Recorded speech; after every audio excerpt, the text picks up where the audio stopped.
Hi everyone. Today I would like to talk about another term that is being divided in an unbiblical manner.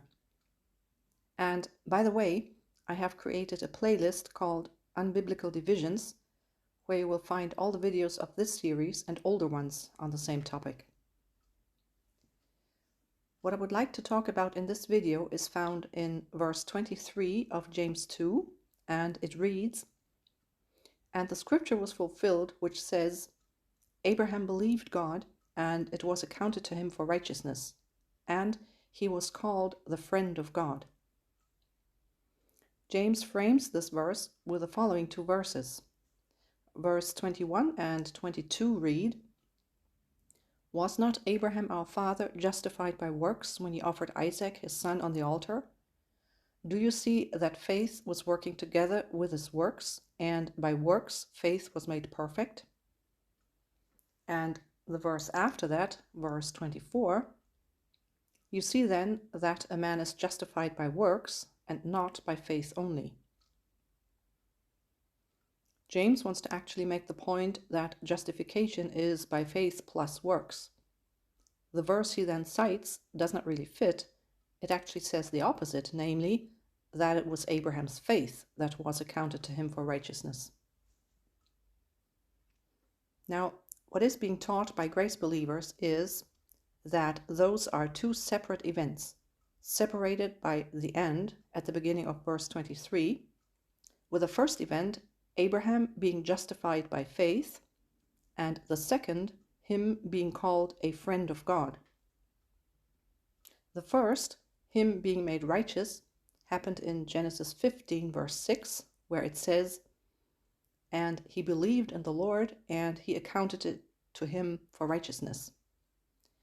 The second event, being called a friend of God, supposedly took place after he had been willing to sacrifice Isaac. The claim is made that man called him that because he showed proof of his faith by being willing to do so. Since this is being argued so strongly, one might be tempted to think that there exists a verse that says, after Abraham had descended from Mount Moriah, this was when people started to call him a friend of God for the first time, or something like that. But there is no such verse. James, however, says that both statements are a fulfillment of Scripture. Let us have a look. There are two verses in the Old Testament that mention Abraham being called a friend of God.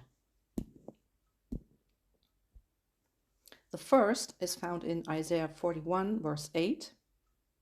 "But you, Israel, are my servant, Jacob, whom I have chosen, the descendants of Abraham, my friend." Who is speaking here?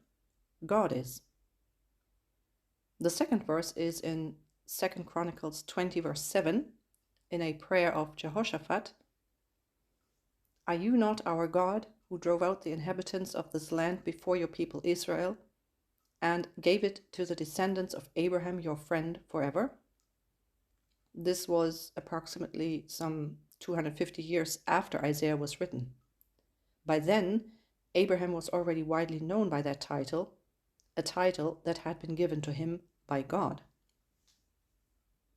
So the first thing that we find is that it was not men who gave him the title, but God. And secondly, that there is no correlation between having been willing to sacrifice Isaac and being called a friend of God.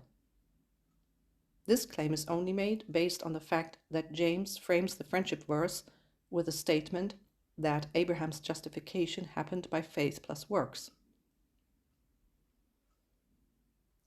In this series, I am talking about a dividing of spiritual realities that has no biblical basis and that always credits the first truth to God, and the second must always be worked for by the believer. In my video on the three tenses of salvation, I show a number of charts that illustrate what this division looks like. Now, here is another one of those charts. This time not showing a division between so-called positional and progressive sanctification, but between being a quote-unquote mere believer and a friend of God.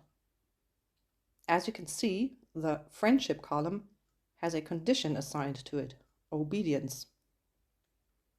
One must keep in mind that this is not defined as the obedience to the faith and to the gospel, but to commandments.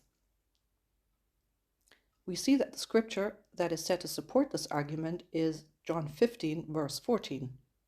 Let's read it. "You are my friends if you do whatever I command you."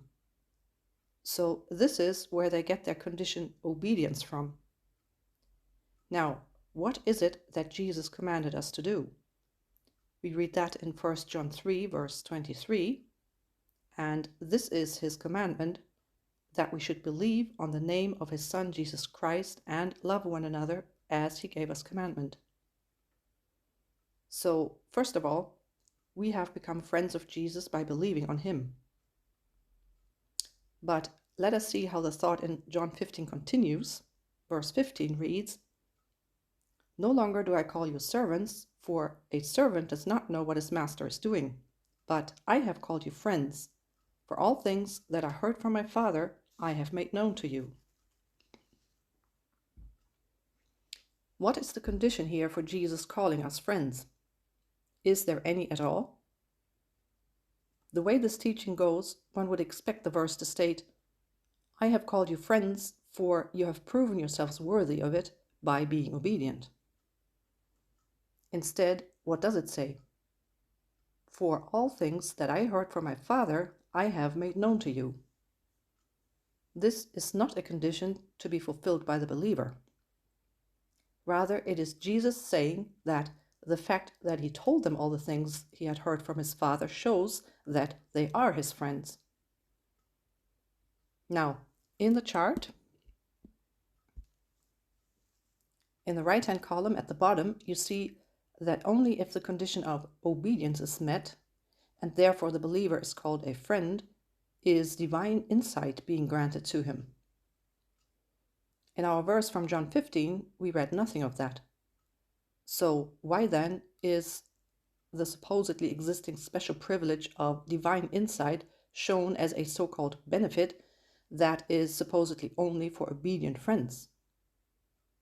Well, in Genesis 18, we read the account of Abraham interceding for Sodom and Gomorrah.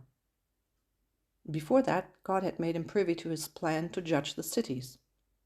In verse 17, we read, "And the Lord said, Shall I hide from Abraham what I am doing?" But what do the verses that follow tell us about the reason why he has decided to do so? Does God say, "For he was obedient and proved his faith by his works"? Now he has earned the privilege of being let in on my plans? No. Let's read on. "Seeing that Abraham shall surely become a great and mighty nation, and all the nations of the earth shall be blessed in him. For I know him, that he will command his children and his household after him, and they shall keep the way of the Lord to do justice and judgment, that the Lord may bring upon Abraham that which he hath spoken of him." What we see here is a unilateral decision on God's part, for I have known him. By the way, it is not because Abraham instructs his family in the way of the Lord, but so that he can do so as a result. To know in the Bible has way deeper connotations than it does in today's usage. In Genesis 4, verse 1, we read, "Abraham knew his wife Eve, and she conceived and bore Cain." So this is the kind of intimate knowledge we are talking about here. What we have seen is that God confiding in Abraham has nothing to do with Abraham's works. Let us go over to Acts, where we find a very interesting verse in this context. In chapter 12, verse 20, we read, "And Herod was highly displeased with them of Tyre and Sidon, but they came with one accord to him, and, having made Blastus the king's chamberlain their friend, desired peace, because their country was nourished by the king's country." What is the situation here? the inhabitants of the Gentile cities of Tyre and Sidon were dependent on Herod, but were in disgrace with the king. So instead of directly addressing their petition to the king, they seek the support of a mediator. This is the king's chamberlain, a treasurer in charge of the king's goods. It is via him that they try to get what they need for survival. I see a pattern here. Unbelieving man is under the wrath of God, the King of Kings. Jesus is the heir in charge of all the riches of the king. According to 1 Timothy 2 verse 5, there is one mediator between God and men, and that is him. And according to Ephesians 2 and Colossians 1, he is our peace, having made peace through the blood of his cross. With this in mind, let us read what Galatians 3 verses 8 and 9 tells us.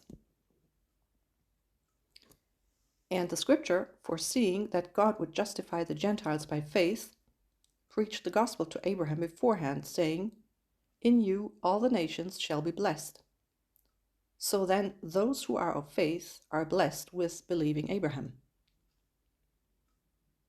Who is that? Who is the scripture? Jesus is.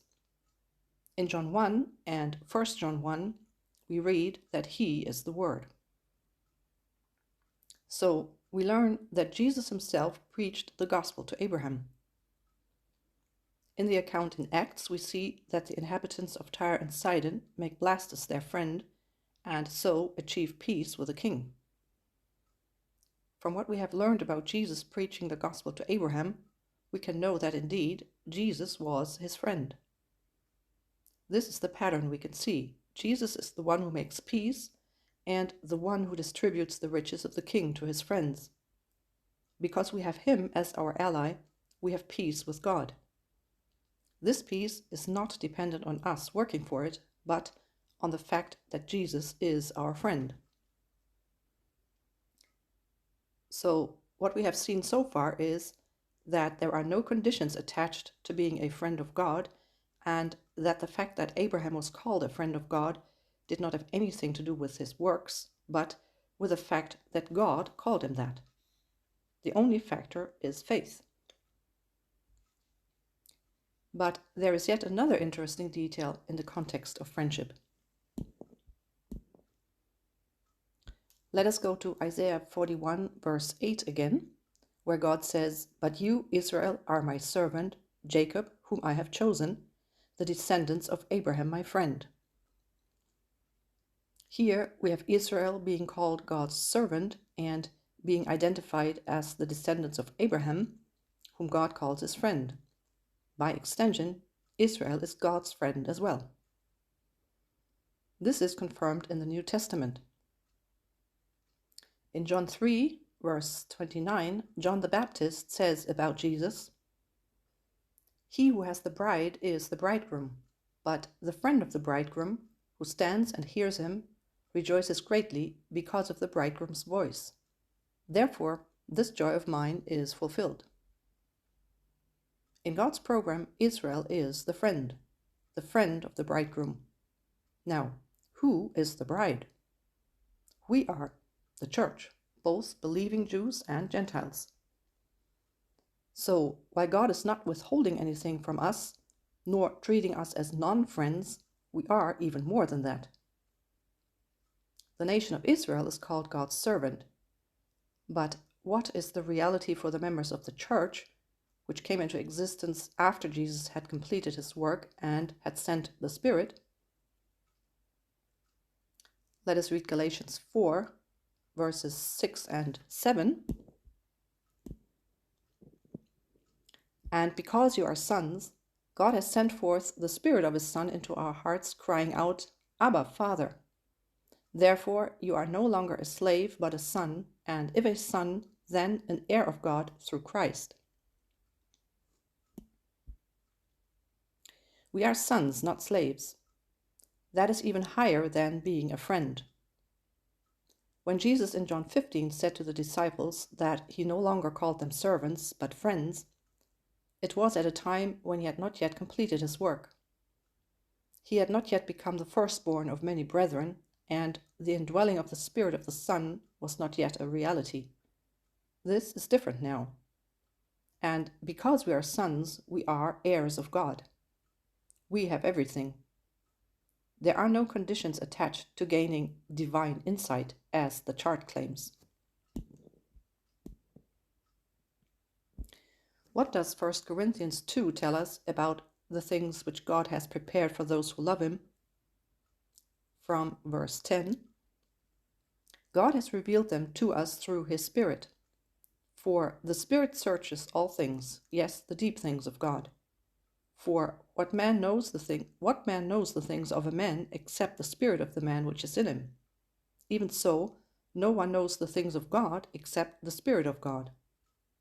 Now we have received not the spirit of the world, but the Spirit who is from God, that we might know the things that have been freely given to us by God. There is no such thing as a believer who would not be a friend of God. There is no special insight which God is withholding from us and only grants us when we earn this favor by obeying commandments. We are even more than friends. We are children and have the Spirit of the Son. All things are freely given to us. We can know them by the Spirit. It is up to us to explore them. 2 Peter 3 verse 18 encourages us to grow in the grace and knowledge of Jesus Christ. It does not say in obedience in order to receive knowledge. It is never God withholding knowledge from us. Once more we see that there are no two classes of believers.